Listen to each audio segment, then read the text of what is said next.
Good morning, my friends, and welcome back to Sunday School. Have you ever gotten hurt before? Maybe so hurt that you were bleeding or started crying? When you were hurt, did anybody come to help you? Maybe mom or dad or a teacher came and gave you a Band-Aid or an ice pack? Maybe they took you to the doctor if you were really hurt. How did you feel when that person came to help you? How would you feel if no one came to help you?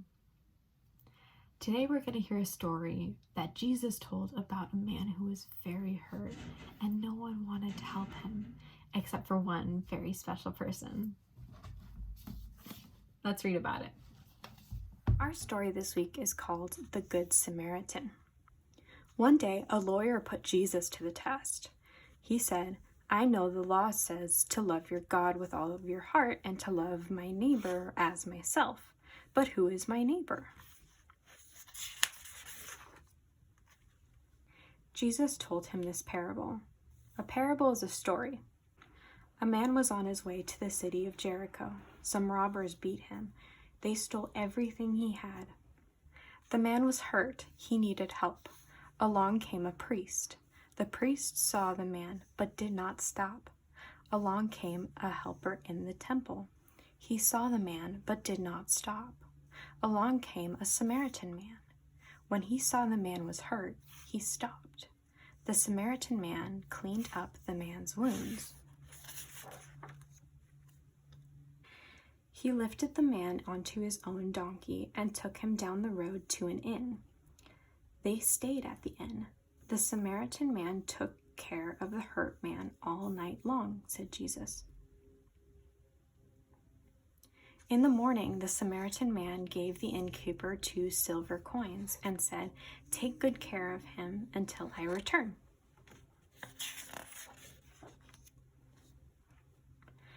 After Jesus finished his story, he said, "Which one of the 3 was the neighbor?" The lawyer answered, "The one who took care of the hurt man." Jesus said, "Go and do as he did." And that's the end of our story.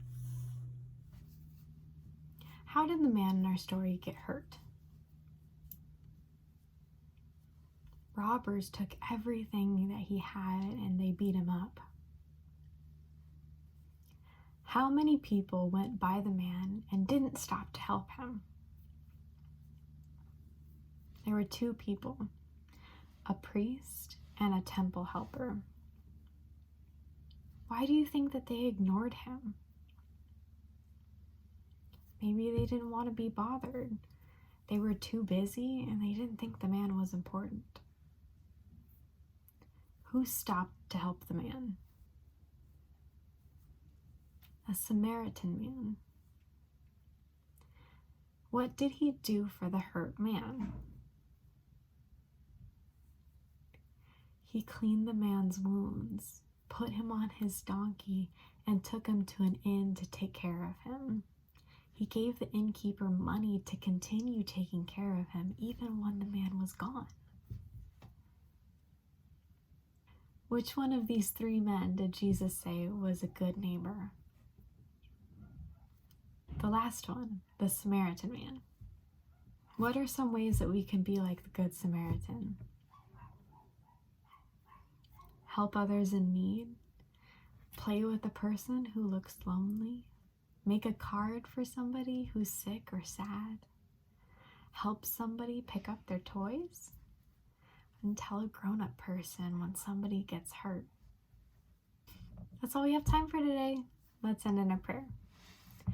Dear God, please help us be like the Samaritan man in our story today. Help us be good neighbors like you want us to be. Amen. Bye, boys and girls. I'll see you next week.